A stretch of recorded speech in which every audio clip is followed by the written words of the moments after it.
Welcome to Vsb News Online for Tuesday, St. Patrick's Day, March the 17th. I'm Charles Webb.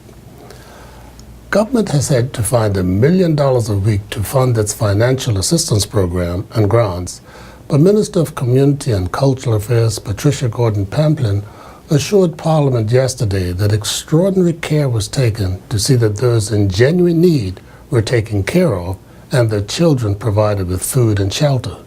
She instanced the success of the fraud hotline, which residents can use to report people who obtain financial assistance unlawfully. Abuse, misuse, and fraud continue to be committed by a small margin of recipients. However, one infraction remains one too many. The Department's anonymous hotline for persons to report suspected cases of abuse of the system is working well. The hotline was established in January of 2014.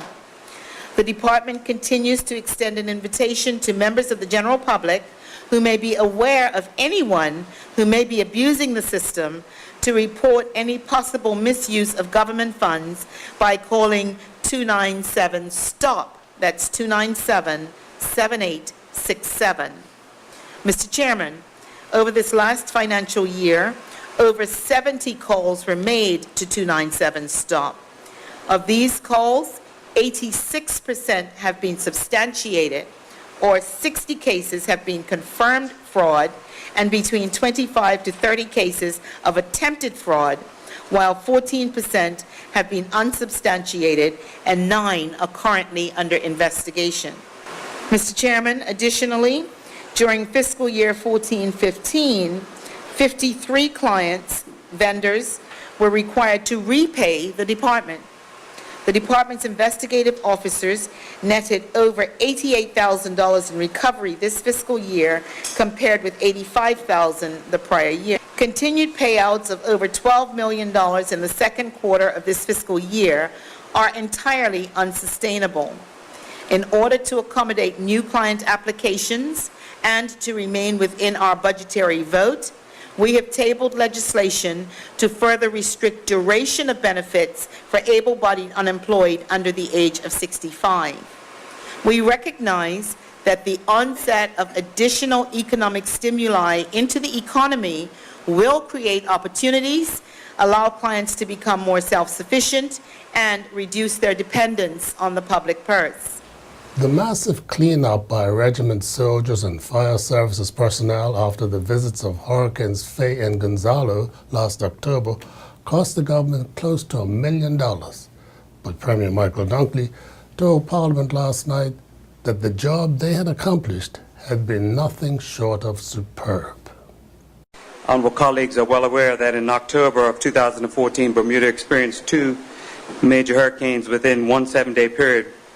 And as a result of these extraordinary events, the Bermuda Fire and Rescue Service and the Bermuda Regiment were required and/or had to recall and embody part or all of their workforce to meet the demands that we were faced as a community. This mobilization effort resulted in an unforecasted expenditure over and beyond the budget estimates for this current financial year. The Bermuda Fire and Rescue Service is requesting a supplementary to augment its operational expenses in the amount of $301,000, $19,000 for Hurricane Faye, and $282,000 for Hurricane Gonzalo. And this covers overtime, salaries, wages, gas, fuel, food supplies, emergency supplies, and storm damage to a fire vehicle. In regards to the Bermuda Regiment, Head Number 6, $792,000. The $792,000 is broken down $606,000 in regards to Hurricane Gonzalo and $186,000 in regards to Hurricane Faye. This covered wages, salaries, repair and maintenance to buildings, repair and maintenance to vehicles, gas, propane gas, and ration and supplies. During the embodiment of the regiment, there were between 200 and 250 soldiers embodied every day through that period. Madam Chair, I've been informed that it is expected that in spite of this supplementary here tonight, at the end of this financial year, the Ministry of National Security will still manage to meet its budget expectations. Former Attorney General Mark Pattingill has offered further explanation as to why he has tabled a motion in Parliament calling for the suspension of opposition leader Mark Bean for allegedly making threatening remarks in the chamber on Friday. Bermuda is viewed, I think, globally in a certain positive light. And we can't descend to that type of arena. It's got to stop. And this is the way, appropriately, when you have that type of conduct, this is the way you address it, by censure. Well, the opposition leader did say and confess that he said, "I'm going to take you all out," as he walked out of Parliament on Friday. How could that be misunderstood? I mean, that's what was said. I heard that, if that was admitted to, then, surely, is that the type of thing and the type of arena and the type of place we want to be in? I take great umbrage with those types of words even been spoken, especially if they're directed at me, In other places in the world, people make those, well, in this place in the world, people are arrested for those types of comments against other parliamentarians. If somebody came up in the street and said that to the Premier or to the opposition leader, I'd expect them to be arrested, So going by way of censure through the rules, it's ridiculous. That's what people have to consider. Is that okay? I mean, I said things, and we all know, that people took umbrage with in a certain debate. And I, went on TV, reflected on it, and apologized. My head was called for on certain other media stations by people calling in, and all kinds of things were said because of great umbrage that was taken with the offense that I had committed with the use of these words, which to me was kind of like, a flip comment, which I reflected on. I thought, well, at least, Mark, you've offended some people here, spoke with ministers about it at the time, and took the view, I need to apologize for that. Those words were nothing. They were playground kiddie words, a little bit of wit and went too far and offended people. Okay, I get it. They're nothing compared to some of the things that I've heard come from that side of the house. And Friday just went, it's enough. They may be Canadian-based, but the Salvation Army Bermuda had the luck of the Irish today when Hamilton Rotarians presented them with a check from a Rotary fundraiser. Regional Commander of the Salvation Army in Bermuda, Major Frank Pittman, tells me of the donation and their future plans. The Rotary just presented us with a gift of $5,000 towards the services of the Salvation Army, which we deeply appreciate, and every contribution, regardless, is appreciated, and this one today is very much appreciated. With a second year of budget cuts, the Major was asked about the organization's major concerns. Well, a major concern would be to be able to maintain the services that we provide, and the need for services are increasing, and as that need increases and budget cuts, so naturally we have to find other ways, and that's where we have to depend on community partners and people to help us, support us, so that we can keep the services, because we don't want to diminish any service. We want everything to be that and better as we go forward. Now, with so many other organizations competing for that contributory dollar, does that make it harder for the Salvation Army to collect funds? In the past year, to be truthful, our funding has decreased a little, but not enough to worry us in any sense of the word. But I have every confidence that as we regroup ourselves and push forward into 2015, that I believe 2015 is going to be a very successful year for us, and we have every confidence that we will raise the necessary dollars out there. What is the status on the plans for the Bishop Spencer School? Right now, we signed an MOU with the government back in June of 2014 with the understanding that we were going to do a feasibility study of that building. We've done that study, and we've determined that it is a suitable building for the emergency for the emergency housing complex, and we've determined that it would cost us about $4 million to renovate that building, to refit it so that it would be suitable for an emergency housing. And so right now it's just waiting for the government to respond to our proposal and to see how we move forward with that project. And we'll be back with more news right after this. In an effort to make Bermuda's roads safer, and in partnership with Bermuda Police Service and the Bermuda Road Safety Council, DeFon's Broadcasting is launching a safe driving campaign. Complete with thumb bands, come into DeFon's Broadcasting and 94 Reed Street and make the commitment to drive safer and slower for yourself. Your voice could be featured on the radio. Get yourself a thumb band as a reminder of your commitment to drive safer and with fewer distractions. While you're at it, why not get one for someone in your life who also needs a reminder that our roads do not discriminate. They can take anyone's life. Let's drive safe, Bermuda, and arrive alive. Peace and love. Safe journeys.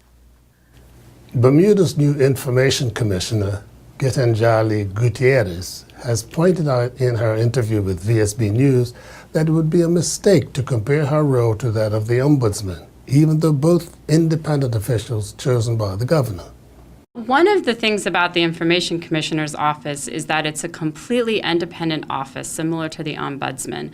It's free from any influence by government or political parties or any other bias. And one of the reasons for that is because this is the office that will hear appeals from decisions by public authorities. So if I'm a requester and I go into a public authority and ask for a record, and I'm only given part of that record, or I'm denied that record entirely, I can first go through an internal appeal process, an internal review in the public authority, and ask the head of the public authority to make a decision.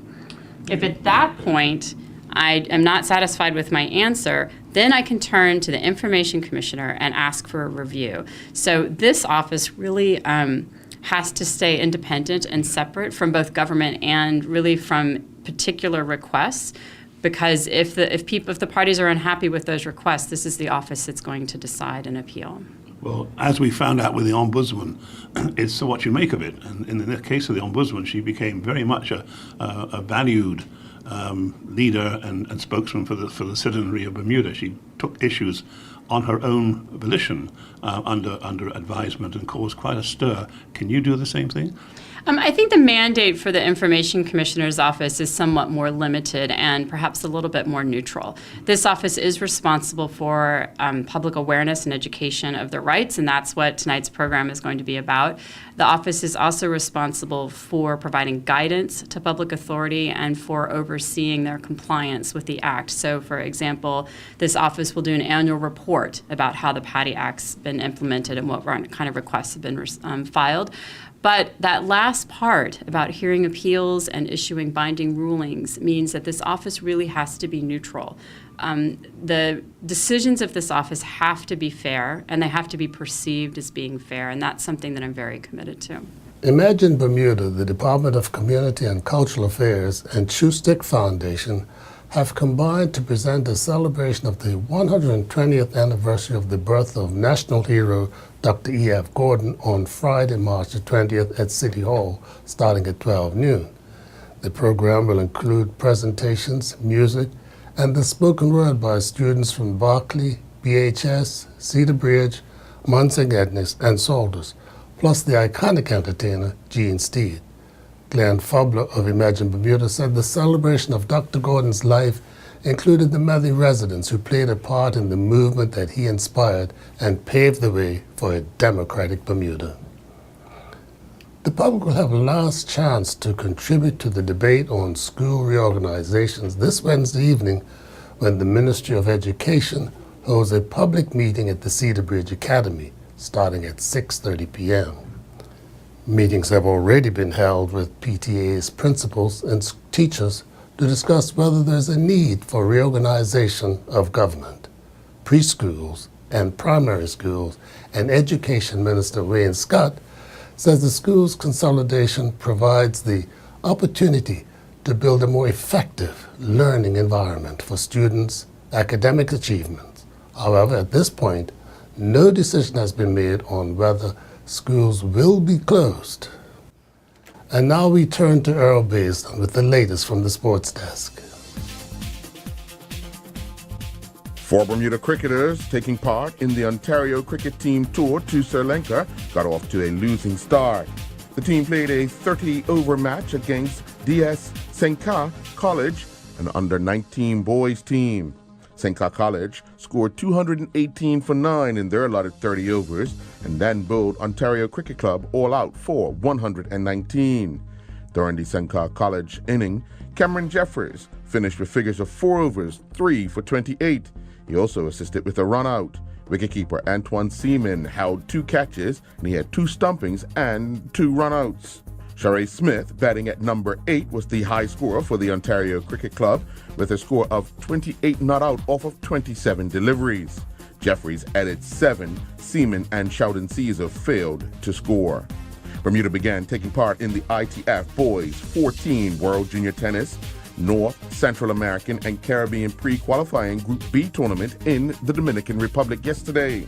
Bermuda took on Jamaica in their opening match, going down 2-1.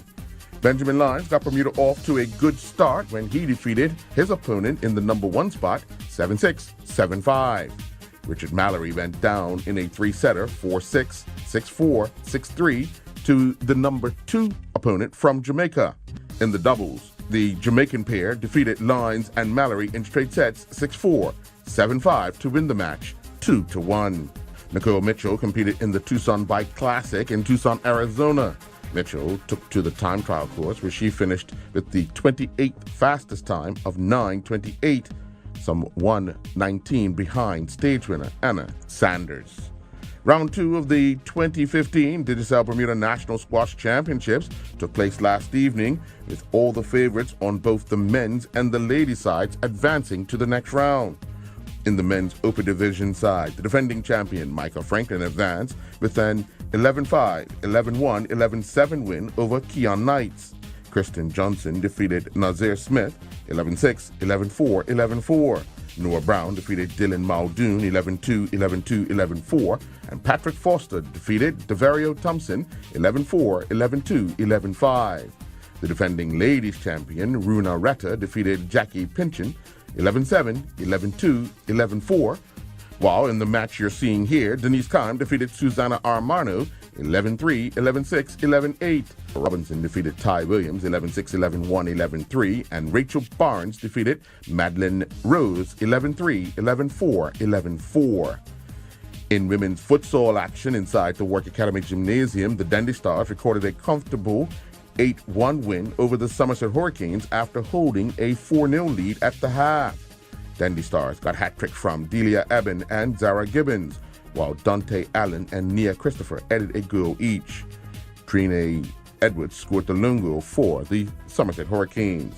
Young Men's Social Club Lady Bluebirds gave the PHC Lady Zebras a real scare as they jumped out to a quick lead in the first minute of the game.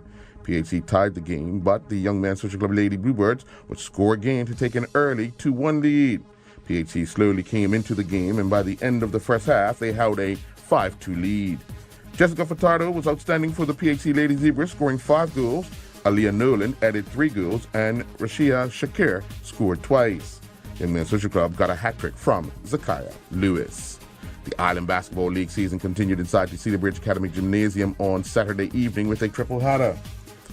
The Rim Rockers defeated the Hoop Stars 49-29. Ronnie Bushner scored a game-high 25 points for the Rim Rockers, while Dion Bowles scored 10 points for the Hoop Stars. The second game of the night saw the Lady Hawks defeat the Pink Panthers 20-10, and in the final game, the Twisters defeated the winless Court Kings 62-46. A 2-day spring show horse jumping event took place at the National Equestrian Center on Vesey Street over the weekend. On day 1, Philip Correa, riding Emerson, won the 1.10 meter class, while Carista Urbane, riding Helsinki Van Hafak, finished second, and Michael Rodriguez, riding Southern Eclipse, finished third. Urbane and Helsinki Van Hafak won the 1.00 meter class, with Patrice Swan and Star Truck finishing second. Justice Anderson and Carolina Gull finished in third. Correa and Emerson jumped to victory in the 1.25 meter class, while Rodriguez and Southern Eclipse finished second. On day 2 in the Low Hunter horse under saddle class, Del A. Vega and Kristen Truin finished first, with Riley Correa and Trez Blue finishing in second. Lindsay Souza riding Abe Lib finished in third. Emily Cox riding Beethoven won the Low Hunter pony over fences class. Amber Bridges riding Yobia Mays finished second, and Kelsey Amos riding the Lone Ranger finished in third. During the Hunter Pony Undersaddle class, Claire Tomlinson riding Don't Blink finished first, Christian Truin riding the Guardian finished second, and Elizabeth Medeiros riding Southern Surprise finished in third.